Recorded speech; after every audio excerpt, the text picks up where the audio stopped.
ভুল করেছ, লজ্জা করো না। চাণক্য বলেন, যে ভুল করে সে অন্তত যুদ্ধক্ষেত্রে নেমেছে, যে ভুল করে না সে এখনো দর্শক। এই পৃথিবী সাহসীদের মনে রাখে, নিখুঁত মানুষদের নয়।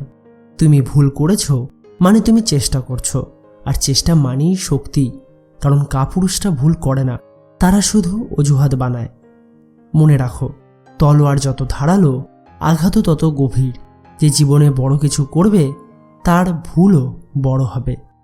ব্যর্থতা নিয়ে তুমি কাঁদছ, তাহলে তুমি এখনো দুর্বল। চাণক্য বলেন, ব্যর্থতা কোনো অপমান নয়, ব্যর্থতার পর থেমে যাওয়াই অপমান। একবার হারলে তুমি মানুষ, দুবার হারলে তুমি শিক্ষার্থী।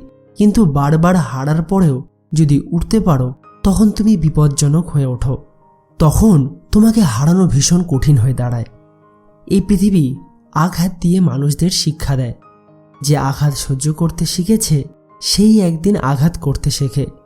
ভুলকে ভয় পেও না, ভয় পেও সেই জীবনের যেখানে তুমি চেষ্টা করার আগেই হেরে যাও। চাণক্যের নীতি একদম স্পষ্ট, ভুলকে লুকিও না, বিশ্লেষণ করো। নিজের ব্যর্থতাকে অভিশাপ ভেবো না, ব্যবহার করো।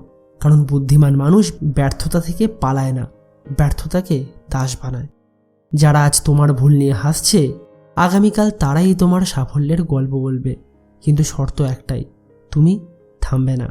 তাই আজ থেকেই সিদ্ধান্ত নাও, ব্যর্থতা তোমার শত্রু নয়, অস্ত্র।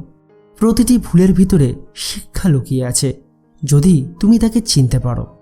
যে নিজের পতনকে বিশ্লেষণ করে সে আর পড়ে না, সে আরও উঁচুতে ওঠে। চাণক্যের বাণী মনে রেখো, মানুষকে হারায় পরিস্থিতি নয়, মানসিক দুর্বলতা। ব্যর্থতা তোমাকে পরীক্ষা করে তুমি সত্যিই বড় হতে চাও কিনা। যারা মাঝপথে ফিরে যায় তারা ভিড়ের অংশ হয়ে থাকে, কিন্তু যারা দাঁত চেপে সামনে হাঁটে তারাই ইতিহাস লেখে।